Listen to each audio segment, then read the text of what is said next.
Olá pessoal, tudo bom? Meu nome é Débora e estamos aqui para mais um podcast das Sábias Reflexões. E o tema de hoje é algo que eu vivi na pele. Eu quero compartilhar com vocês a minha experiência de quando eu recebi um diagnóstico do meu filho. É uma neurodiversidade que ele apresenta e eu tenho certeza que a minha experiência nesse processo vai agregar muito para aquelas famílias que estão em buscas ou com a incerteza de um diagnóstico.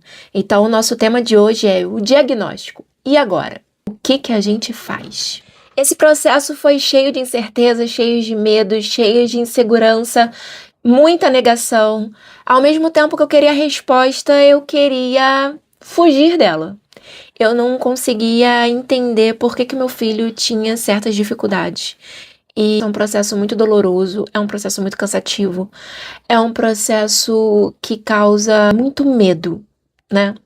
Então, por isso que eu acho importante a gente compartilhar essa experiência, porque o diagnóstico ele não é o fim. Eu percebi isso. O diagnóstico ele é só o começo. E independente do nível da neurodiversidade, eu tenho certeza que quando a gente descobre um diagnóstico, ele abre a nossa mente de uma forma que a gente enxerga tudo diferente. Bom, o primeiro choque ele vem quando a gente percebe que existe alguma coisa diferente.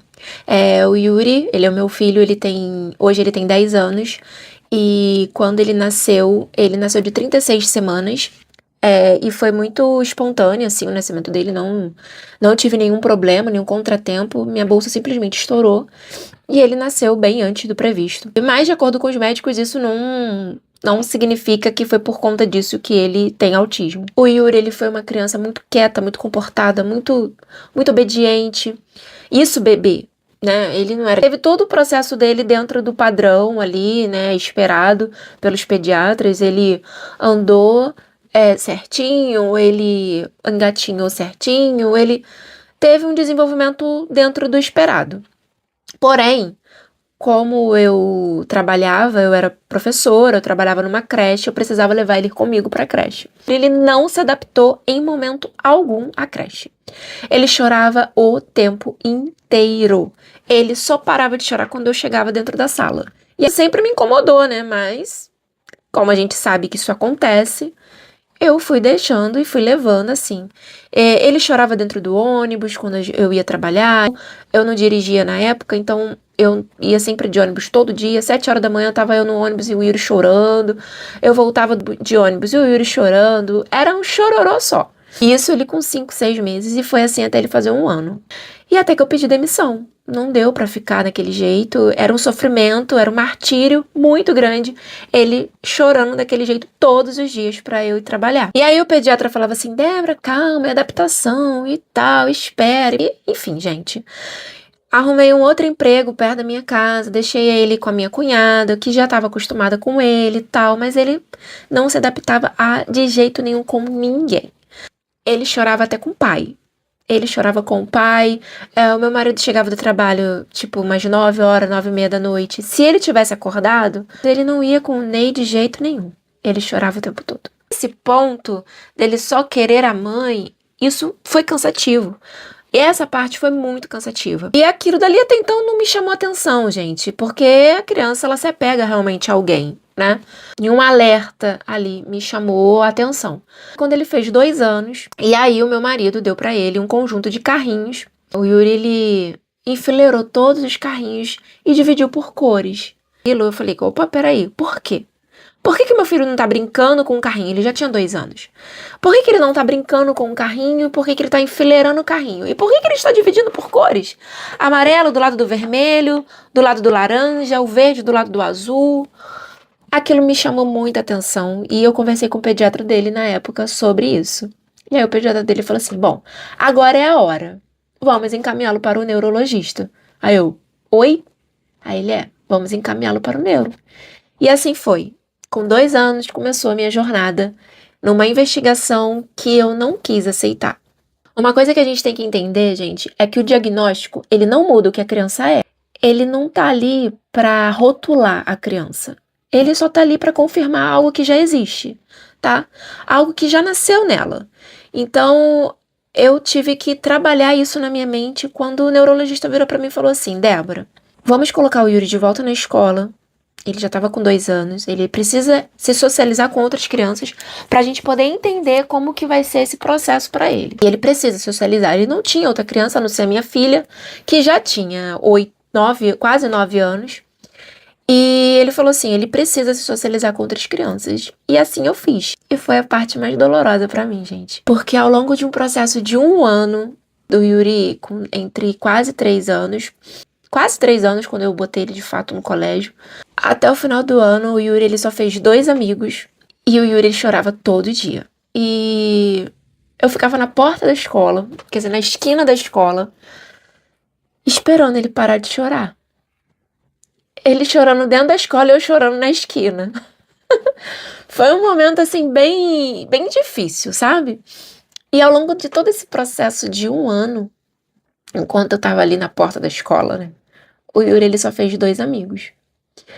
E eu lembro que aquilo foi tão difícil pra mim, sabe?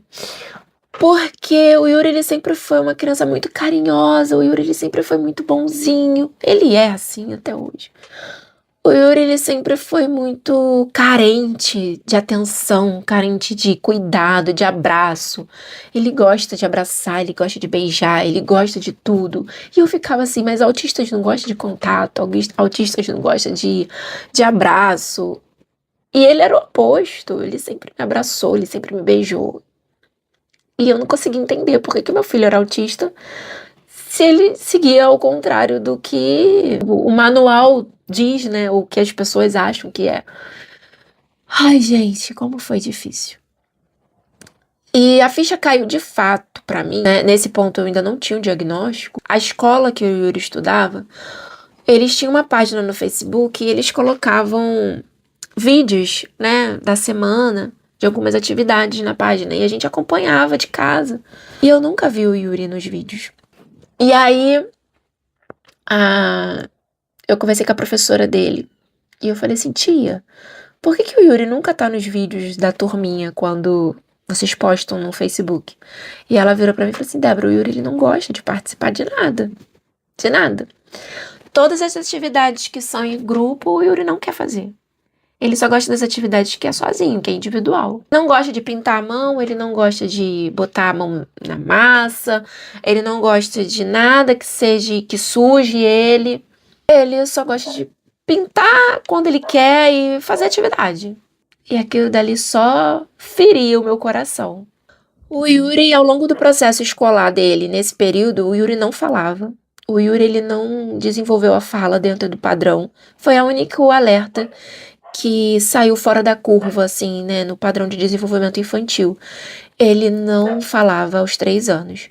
Ele balbuciava algumas palavrinhas, algumas coisinhas ali que, né, eu como mãe conseguia entender, mas ele não conversava, ele não falava. Então a gente não sabia o que acontecia na escola, né? Ele nunca chegou, nunca contou. Eu nunca tive aquele processo de, e aí, meu filho, como que foi hoje o seu dia na escola? Ah, mãe, foi isso, eu brinquei, pulei, corri, caí. Não tive isso, não teve esse processo. O Yuri, ele não participava de nenhuma atividade escolar, como Dia das Mães, Dia dos Pais, festa julina, festa junina, festinha da Páscoa, Dia do Índio. O Yuri nunca veio fantasiado pra casa. Eu nunca tive essa oportunidade de ver meu filho fazer uma apresentação escolar na sua fase infantil. Eu nunca cobrei isso, mas eu confesso que quando eu não entendia que o meu filho tinha uma diferença neurológica, aquilo me frustrava, eu chorava.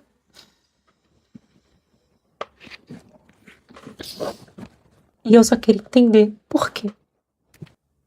Foi difícil demais aceitar isso. Desculpa, gente. Eu me emociono até hoje. Porque, pra quem não sabe, o autismo, ele não tem cura, né? A gente convive com ele, a gente aprende a lidar com ele. Hoje meu filho tem 10 anos, ele já é uma criança que ele entende muito bem o que ele tem e tá tudo bem. Só que a gente enfrenta dificuldades ao longo das etapas. Hoje ele é uma criança de 10 anos que passa por dificuldades pertinentes à idade dele. Mas quando você não tem o diagnóstico, você fica com a insegurança e com a incerteza do porquê que o seu filho... Por que o seu filho não faz a dancinha lá com as crianças na festa do Dia das Mães? As crianças estão lá, tudo rodando, batendo palma, e o seu filho tá sentado do seu lado, chorando, porque ele não quer nem ficar ali. Ele quer ir embora. Eu sempre dei a oportunidade para ele participar. Eu sempre paguei as festinhas, eu sempre incentivei. Eu fiz o meu papel. Mas ele nunca quis. Aquilo para ele era um sofrimento. Era um sofrimento e demorou muito para eu entender isso. Porque a gente não aceita. Essa foi a minha fase da negação. Eu botava na minha cabeça de que o meu filho ia crescer, que aquilo ia passar. Mas não é assim que acontece. E esse processo dói demais. Eu não conseguia fazer o meu marido entender isso. Ele achava que eu estava procurando doença. Então eu passei por esse processo um pouco sozinha, né? E até que eu também pensei, não, isso é coisa da minha cabeça. E aí eu parei de procurar ajuda. Parei de levar no fono, parei de levar no psicólogo. Eu parei, eu cansei. Cansei e falei assim, chega. Eu não vou lutar mais. Isso, gente, é normal acontecer. Porque quando a gente enxerga uma dificuldade, é muito mais fácil de aceitar algo. Mas quando você não enxerga, porque o autismo, ele é algo oculto. É diferente de uma criança que tem uma deficiência visual, né? Uma deficiência no corpo, uma deficiência motora, uma deficiência neurológica, mas que causa algo visual, como a síndrome de Down, por exemplo, que tem a característica. Você percebe, você identifica. Quando você identifica uma deficiência, você aceita, você respeita, você entende. Mas e quando você não enxerga? E quando é uma deficiência oculta? O que você entende? O que você explica? Não existe na nossa concepção de humanos esse entendimento. O meu filho, ele era perfeito. Ele é perfeito. Ele enxerga, ele fala. Hoje ele fala, ele... Normal. E por que ele não conseguia subir no palco e fazer a dancinha pro Dia das Mães? Por que ele não conseguia brincar? Por que ele não conseguia ir no parquinho com as outras crianças? Por que ele não conseguia ir na praia, pisar na areia? Isso pra mim não entrava na minha cabeça. Não entrava na minha cabeça. E foi a parte mais difícil de entender, foi a parte mais difícil de aceitar. Porque por mais que sejam detalhes, a gente acha que é frescura, a gente acha que é bobeira, a gente acha que é manha, a gente acha que é birra, a gente acha que é tudo, menos uma neurodiversidade. Até que ponto aquilo dali era algum alerta? Ou até que ponto era uma birra? Ou até que ponto ele queria chamar minha atenção? Ou até que ponto ele era uma criança considerada chata? A verdade era essa. Era isso que passava na minha cabeça. Antes da gente continuar, deixa eu só explicar um detalhe pra vocês. Uma criança neurotípica é uma criança que segue o padrão de desenvolvimento normal, tá? Ela fala, ela anda, ela se desenvolve normalmente. É uma criança neurotípica. Uma criança neuroatípica é uma criança que tem uma dificuldade no desenvolvimento, tá? E aí são as crianças que têm autismo, TDAH, tudo que envolve neurodiversidades. O que não é um defeito, tá? É uma forma diferente de enxergar o mundo, de se desenvolver, é uma forma diferente de viver. Só para esclarecimento, para a gente entender o que é uma neurotípica e uma neuroatípica. Por isso que a gente fala assim, eu sou uma mãe atípica, porque eu sou uma mãe de uma criança que tem uma neurodiversidade.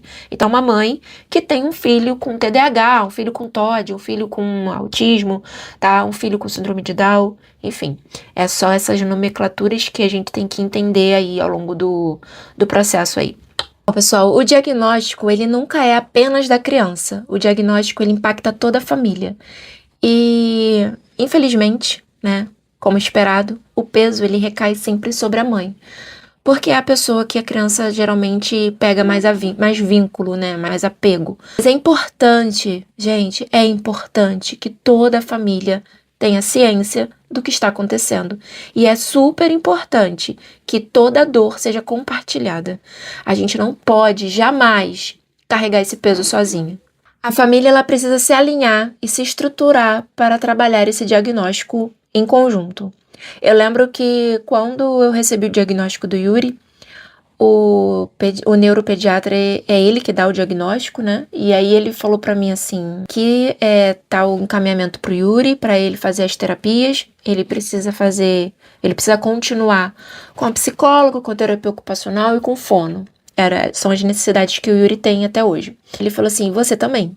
Aí eu olhei assim, ele você e toda a sua família precisa também ter um acompanhamento psicológico. Porque vocês precisam entender o que está acontecendo com o seu filho, vocês precisam entender quais são as necessidades que ele vai enfrentar.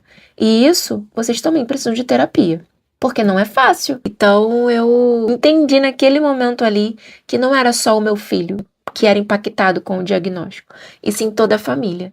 E hoje, todo mundo aqui em casa faz terapia. Todo mundo tem lá o seu momento de desabafo, sabe? O momento que a gente pensa em colocar para fora tudo aquilo que nos aflige. Isso, gente, faz toda a diferença no acompanhamento e no processo. No caso do meu filho, o diagnóstico dele veio com os 5 anos de idade, na pandemia, com autismo nível 1 de suporte. O que isso significa? O meu filho ele tem autonomia, o meu filho ele consegue andar, comer, falar, né? Ele começou a falar mesmo, de fato, com 4 anos e meio. E aos 5 anos o Yuri começou a ler sozinho. Uma criança que nem falava, ele começou a ler sozinho. Hoje, tá, gente, o Yuri ele lê livros inteiros, um atrás do outro. A gente compra uma coleção e quando vai ver ele já leu todos. Mas o que o nível 1 de suporte impacta na vida do Yuri? Apesar do Yuri ter toda a autonomia, apesar do Yuri ser uma criança muito inteligente, a criança com nível 1 de suporte, ela tem uma dificuldade muito grande socialmente e emocionalmente, tá? Ele tem muitas dificuldades em fazer amizades, em criar vínculos com outras pessoas. Ele tem muita dificuldade de entender expressões faciais, entender certas ironias, certas brincadeiras, entender certas frases e aceitar determinadas situações. A pessoa a nível 1 de suporte, ela tem muita facilidade em absorver a frustração. O Yuri ele tem muita dificuldade de entender e aceitar quem ele é. Quando ele percebe que ele não consegue interagir, brincar, enfrentar aquele obstáculo, ele se frustra, ele chora e ele pergunta pra mim, mãe, por que eu sou assim? Essa é a maior dificuldade que hoje eu, como mãe de uma criança autista nível 1 de suporte, enfrento. É poder explicar para o meu filho que tá tudo bem ele ser autista, que ele é perfeito do jeito que ele é, com todas as dificuldades que ele tem. E isso, gente, de certa forma, deixa a gente um pouco triste, né? A gente fica assim, meu Deus, ai, será que eu tenho forças para isso? Com a chegada do diagnóstico, parece que o nosso chão abre. O nosso chão abre e é como se a gente não visse uma solução. Mas, na verdade, o diagnóstico ele não define o seu filho, não define a sua família. O diagnóstico ele não é sua culpa, tá? Muita gente às vezes tenta achar uma culpa, né? Um culpado, o diagnóstico, e o diagnóstico ele não é culpa de ninguém. O diagnóstico ele só chega, eu falo, gente, que o diagnóstico ele veio para me fortalecer. O diagnóstico ele veio para eu entender o meu filho e procurar trabalhar da melhor maneira com ele, para ele poder aprender a lidar com o mundo. E o diagnóstico ele não fala para o seu filho que ele é um coitado. O diagnóstico ele fala para o seu filho que ele é capaz. Ele é capaz de superar, ele é capaz de avançar, ele é capaz de enfrentar aquele obstáculo. E o diagnóstico para você, que é uma mãe, ele diz que você consegue, que você é forte e que você tá sempre ali, pronta para abraçar, pronta para lutar, pronta para enfrentar qualquer e qualquer coisa em prol do seu filho.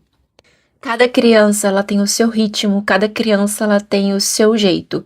E, às vezes, o que para uma família é coisa pouca, como uma apresentação de Dia das Mães, Para uma mãe que nunca viu o seu filho se apresentar e quando você vê ele no palco se apresentando, aquilo dali é uma conquista enorme. E a minha conquista, ela chegou quando o Yuri tinha 8 anos. 8 anos depois de um longo processo de terapias, o meu filho conseguiu subir no palco. Ele conseguiu fazer uma apresentação para mim. E aquela conquista para mim foi enorme. Depois de várias festinhas de Dia das Mães, com meu filho sentado do meu lado, ele finalmente venceu um obstáculo, ele finalmente conseguiu ter coragem, ele finalmente enfrentou uma barreira para ele, o que para muitas pessoas é pequeno. Para mim, aquilo dali foi uma conquista gigante. Então, gente, o diagnóstico ele não é o fim, ele é apenas o começo. Com o meu filho autista, eu aprendi a ter empatia. Eu aprendi a ver o mundo de uma forma diferente. Eu aprendi que cada criança é única e que cada experiência e que cada vivência é única. Nosso papel como mãe não é encaixar o nosso filho num padrão. Não existe a forma certa de viver a vida. O nosso papel como mãe é encaminhar o nosso filho dentro das suas necessidades. Quando a gente consegue entender isso, a vida do nosso filho ele não passa a ser uma vida de rótulos, ele passa a ser uma vida de possibilidades. O meu filho ele tem capacidade para fazer qualquer coisa e basta a gente poder orientar eles, é manter dentro da terapia, é poder incentivar, encaminhar, sempre do lado, sabe? Você consegue, você vai. Gente, é difícil, é muito difícil. Ontem mesmo nós estávamos na igreja e ele não conseguia de forma alguma ir para a sala das crianças, onde as crianças se reúnem durante o culto. Ele virou para mim e falou: mãe, eu não consigo ir. Tudo bem, tudo bem. Você pode ficar sentado do meu lado assistindo o culto. Aí ele ficou assim, ele tá bom. E aí ele sentou do meu lado. E aí ele virou pra mim e falou assim, desculpa, tá? Aí eu, por quê? Porque eu não consegui. Eu falei, Yuri, é um dia de cada vez. E tá tudo bem. E é assim, esse é o nosso papel, gente. Esse é o nosso papel. Ser sempre incentivadores dos nossos filhos, independente da situação. Então, se você também tá nesse processo, eu só posso te dizer uma coisa. Calma. Respira. Caminhe do lado do seu filho e entenda. É um dia de cada vez. A gente não tem que se comparar com ninguém. Não precisa fazer isso. Cada um tem o seu jeito. Cada filho tem um jeito, cada pessoa tem um jeito. Por isso que nós somos seres individuais. Então a gente não precisa comparar com ninguém e a gente não tem que dar satisfação dos atos dos nossos filhos para ninguém. Se o seu filho tá chorando, abaixe, acolhe e entenda o porquê que ele tá daquele jeito. E em vez de ficar se justificando. Uma mãe que tem um filho autista, ela não precisa se justificar. As pessoas, elas têm que aprender a respeitar as outras pessoas. E a respeitar principalmente as crianças. Porque criança, ela está no processo de desenvolvimento. Hoje, a criança, quando está frustrada, ela chora. E quando um adulto, ele está frustrado, ele se isola. Então a gente tem que... Por que a gente tem que aceitar o adulto isolado e a gente tem que repreender a criança que tá chorando? A gente tem que entender e respeitar. E quando a criança tá chorando, você só orienta, explica, acolhe. A gente não pode reprimi-las. Então, mãe, se você tá passando por esse processo, eu te entendo, eu te apoio. Se eu pudesse, eu te abraçaria, tá? Então, respira e entenda que é um dia de cada vez. E é um passo, um processo com muito amor, tá bom? Gente, essa foi a minha experiência. Espero que eu tenha agregado um pouquinho aí pra vocês. E me perdoei que ficou um assunto bem estendido, mas é um assunto que é muito sensível pra mim, tá? Mas é isso. Até a próxima, pessoal.